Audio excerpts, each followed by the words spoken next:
Welcome to Hometown Banknotes, where economy, bank life, and hometown spirits meet. I am your host, Janice Spooner, a local banker and proud community advocate. On this show, we will share conversations that connect dollars to decisions and people to purpose. At NBT Financial Bank, we're rooted in community, growing your financial future, and this podcast brings that mission to life. Whether you're a business owner, a neighbor, or just curious about what makes our local economy tick, this is the space for you. Remember, at NBT Financial Bank, we're more than just your bank. We're your partner in progress. Welcome to Hometown Banknotes, where we celebrate people, partnerships, and progress that really engulf our entire North Texas area and communities. I am Janice Spooner, your host and Regional President for NBT Financial Bank.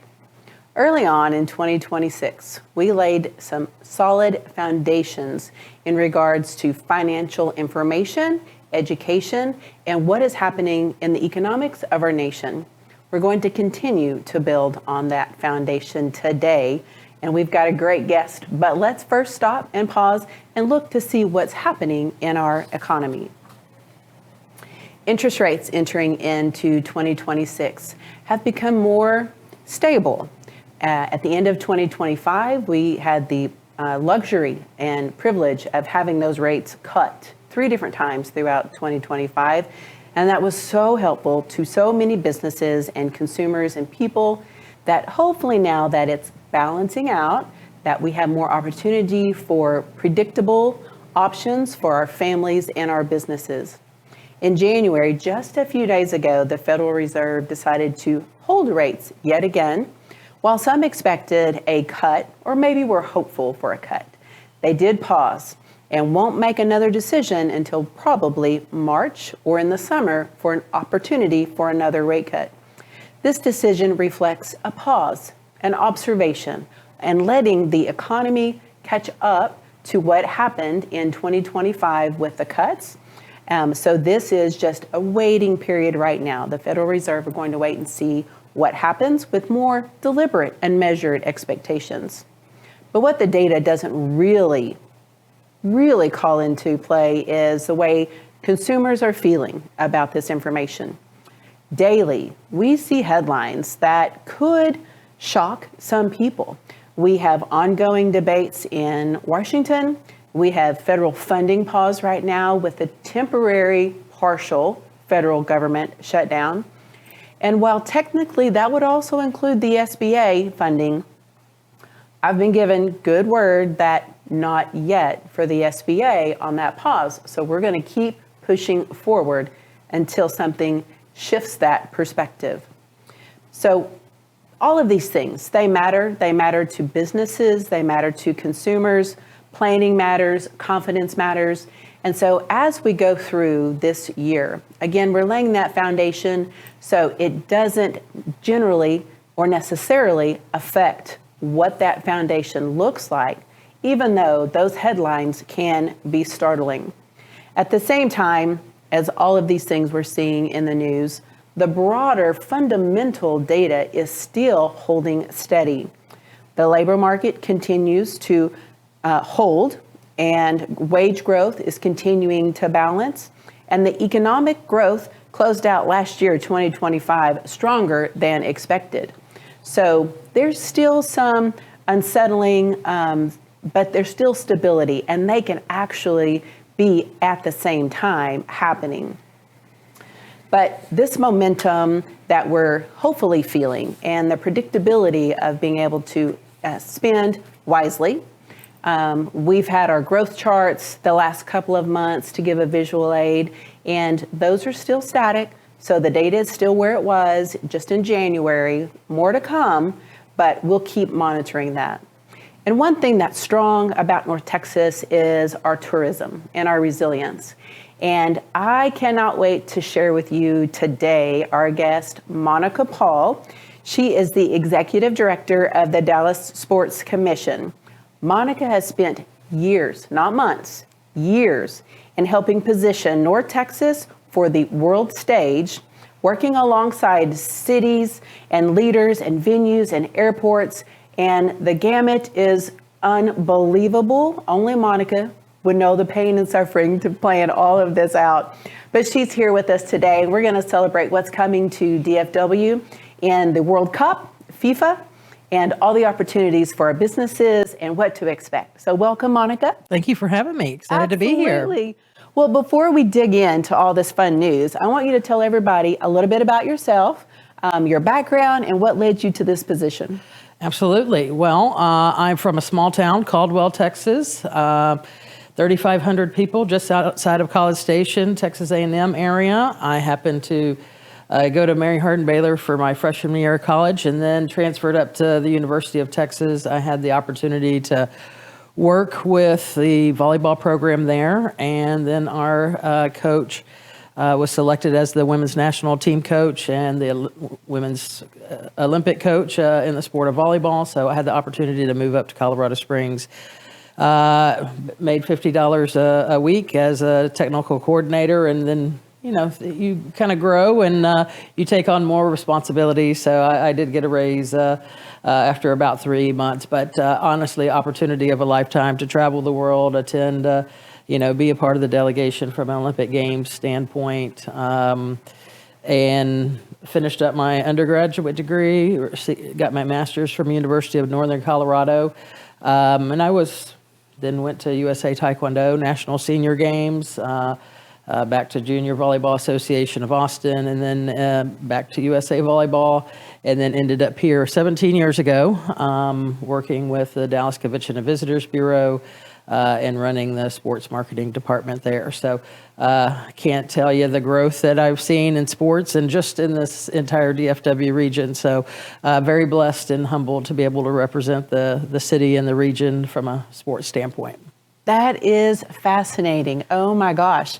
So not only is the World Cup and FIFA upon us, but the Olympics as well. So I didn't even know that about, you're really that deep into the Olympics. My gosh. Well, yes, it was a dream just to go and participate in the Olympics, not as an athlete, but, as a part of the administration and the staff there, but to represent your country and just to meet people from all over the world. Some similarities of what we're going to have here from a World Cup. But yes, it was, I'm sure there were many other people that were more qualified to do that. But it was a opportunity that I think now has set me up to maybe be successful in what we're doing here in Dallas. Absolutely. I have every bit of confidence in that. Well, as I said earlier, this has been in the works for years. The bid was 2017, right? Yes. So what phase are we in right now? Well, we are in the execution phase right now. We have, this bid process did start in 2017. Sometimes I say, actually, it started in 2009 because we received the RFP about 6 months when I was just getting here to Dallas. We received the bid process or RFP for the 2018 and 2022 World Cup. So a lot has gone into this bid, the number of stakeholders, the city leaders, North Central Texas Council of Governments, transportation, transit agencies, hotels, venues, you name it. A lot of people have been a part of this. But, when you're putting a bid together, you kind of have your plan in your head of here's how we need to execute, here's how we need to represent our region. But there's so many other factors that kind of reveal themselves throughout this planning process. But now we're 4 months away, 5 months away. It's really time to start executing upon our plans. We are still in the fundraising efforts as well, because it does take money to be able to put on a World Cup and pay those types of bills and create those types of experiences for all the spectators and media broadcasters that are going to be here. Wow, that is incredible. We talk a lot about goal setting and planning, and the goal isn't the finish line. The goal has to be executed with every step, every planning meeting. And so for you right now, how is it different today versus when you started? How has it evolved? Yeah, we kind of go back all the way to 2009, 2010, when the United States was not awarded that 2018 or 2022 World Cup. And at that point, we knew that, okay, we need to build the confidence that we know what soccer is, because this is, come on, a different type of football country that we live in here. So we really invested in putting together a plan of how can we create and host more international soccer events. How do we build our youth soccer base, which was already, very robust. So kind of put together that plan of, okay, over the next 10 years, here's what we need to do. And fast forward to 2017, when the opportunity presented itself, we felt confident in being able to host soccer. We knew we had hosted many major events here within this region. We knew what AT&T Stadium was, and probably the best venue in the world. So it was continued to kind of evolve that plan.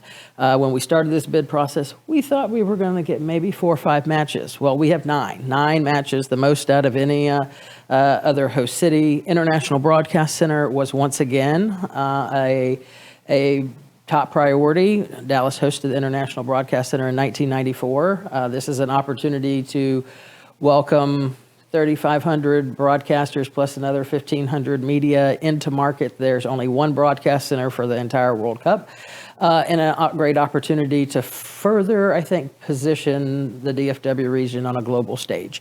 And that's something that is really continued to evolve. I think you see the growth that's happening in our region already.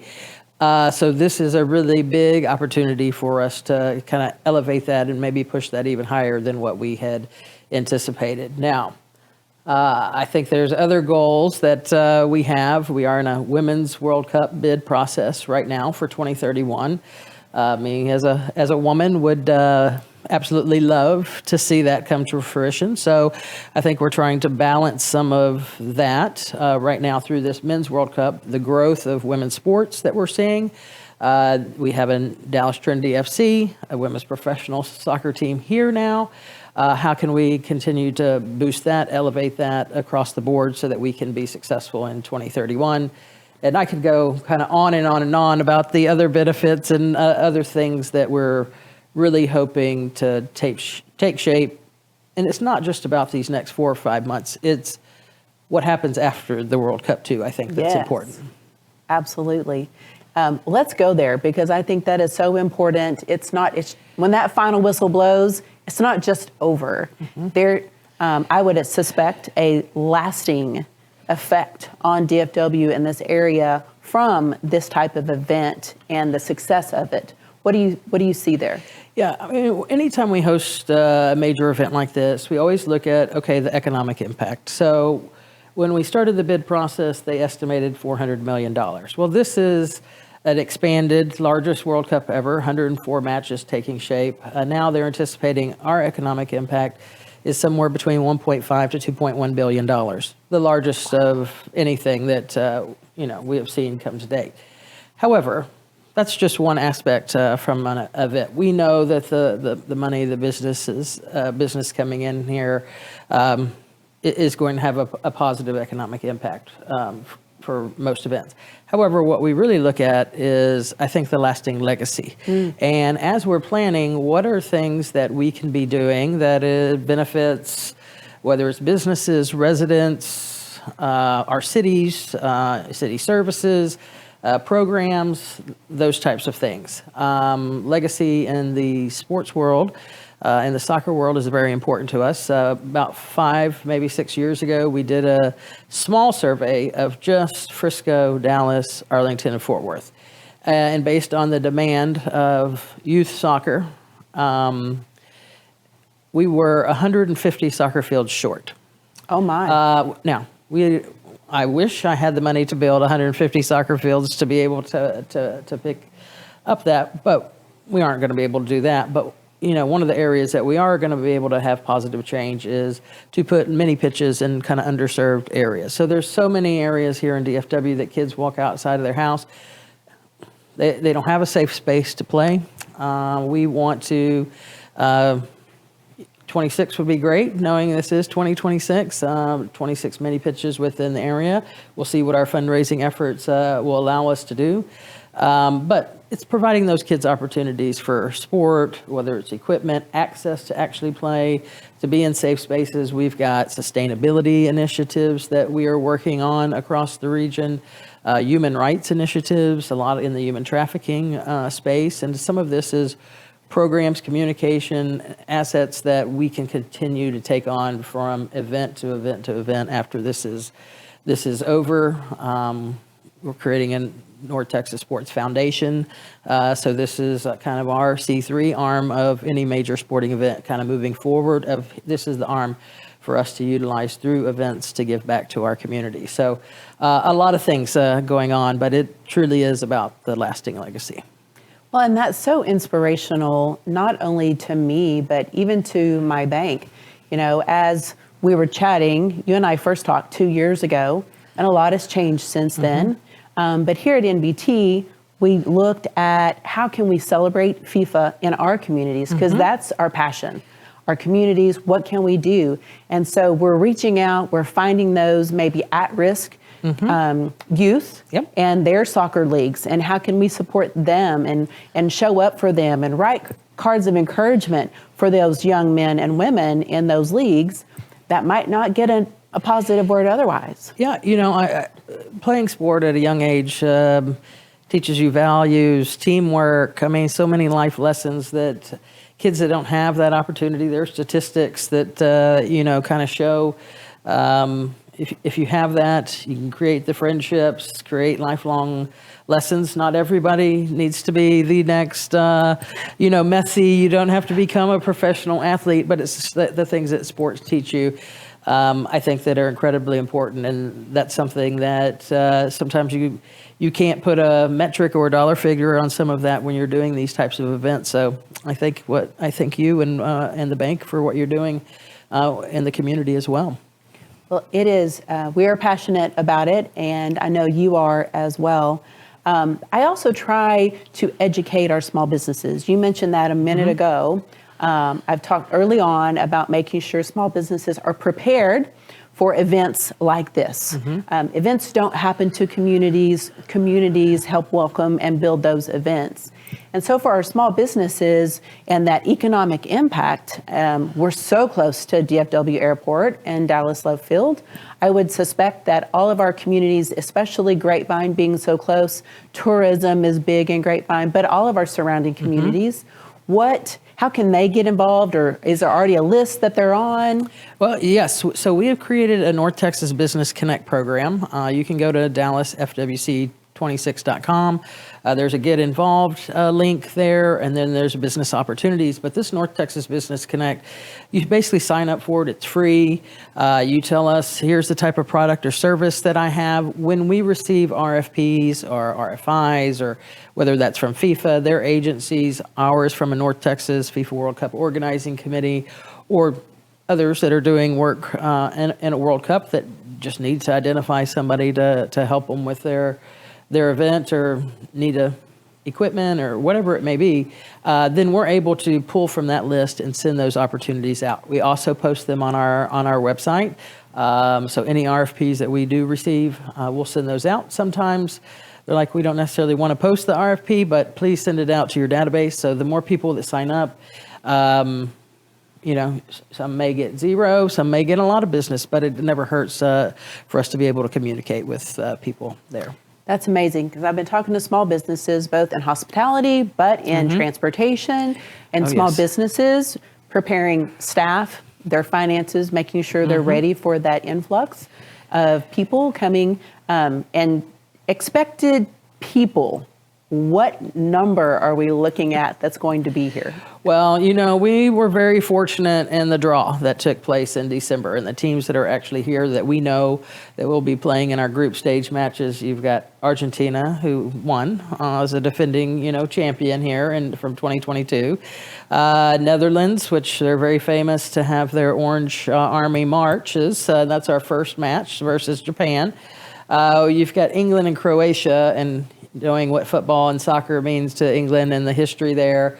That is a great matchup. Jordan, Austria. I mean, with some of those teams, they're projecting over 100,000 people into the market per day on some of those matches. And 54, roughly, they estimate about 54% from a historical standpoint, previous World Cups to be international. And a lot of people that come into for a World Cup, they just want to be in a World Cup city. A lot of them don't even have tickets to attend the matches.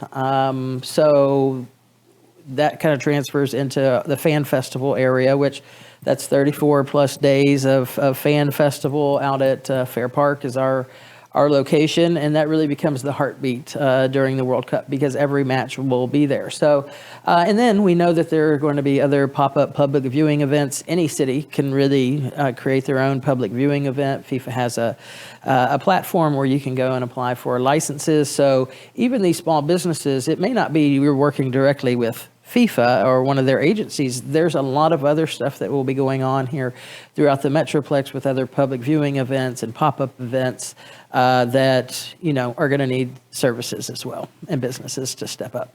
Well, and that's amazing because that spoke goes to our chambers of commerce. It goes to small businesses, but in our cities as well, there can be a whole collective viewing. Correct. So we already know, I think Frisco has announced that they're having a public viewing event during all of the matches or each day. I don't know their timing yet. We're talking to some other cities. There are some that have already put in for their public viewing, so they're waiting on a response from FIFA and the broadcasters for that approval. And this is the time to really start building out what your plans are for June and July. If a city or a venue or a company wants to have a private public viewing event or public viewing event. Yeah. And I can imagine so many smaller communities like we live in, we have music nights during the summer, summer music nights. Wow, they could just bring in that and have music and the World Cup going on. Exactly. Because, one of the things that we want to ensure that happens is all of these visitors, this goes back to kind of the tourism piece. Yes, we know they're going to be here working. We know that the broadcasters in the International Broadcast Center, it's open 24/7. But we also want them to be able to get out and explore the region and find the little nooks and crannies and the different types of restaurants and the different types of attractions that make this one of the reasons why we love living here. And yes, we hope that kind of translates into them not only having a good time, but coming back in the future, bringing their family back maybe a few years down the road because they had such a great time in the DFW area. Or maybe a business owner decides, hey, I want to set up a headquarters here in the DFW area. Lots of things can transact, I think. Absolutely. We spoke about volunteering. That was a big push a couple of years ago.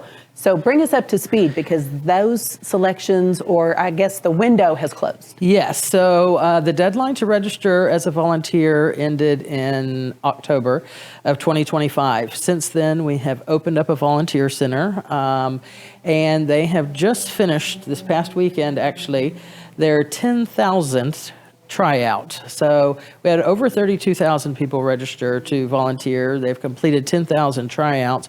They're going to go on to some virtual tryouts next. Roll offers are about to go be sent out. And then March, we start the training and orientation. May, we get into uniform distribution and credential pickup. And then June and July, it is here, and we're having to execute and welcome the world. But I have to tell you, we did a celebration this past weekend for our starting lineup volunteers. Those were the ones that really stood out and helped us get all of these tryouts done. And there were amazing volunteers there at this celebration. The energy was there. A very diverse group of people. They were telling so many stories about their experience so far. And for me, that just lights me up, gives me a little chills right now because volunteers are truly the backbone of any major event. Very important because usually people coming in, they're going to see a volunteer there to help, direct them of where they need to go. So they are our key ambassadors for any event that we do. But it's also the time that they are giving, and they were commenting. They're like, Monica, we walked into this process, and didn't know one another, and we're leaving here as family. And I think that's incredibly important and powerful at the same time. Oh, so powerful. Just Yeah. phenomenal. The numbers alone. Yes. I mean, you made the call, people came and showed up, Yes. and now you've got a great pool to select from. We're going to get to 6,000. So the roll offers that'll be going out here over this next month, we need 6,000 volunteers, both on what FIFA needs as well as us from a host city standpoint. That is so inspirational. You call on the community and they show Yes. up. They make it happen. Well, I know funding is important. So I really want to have a moment to speak about what you need for funding for this type of event. Yes, so each host city can have 10 host city supporters. These are generally companies that do not conflict with FIFA's commercial partners. So we're very fortunate to have announced Coca-Cola Southwest Beverages as well as Choctaw Casino and Resorts that have come on as our host city supporters so far.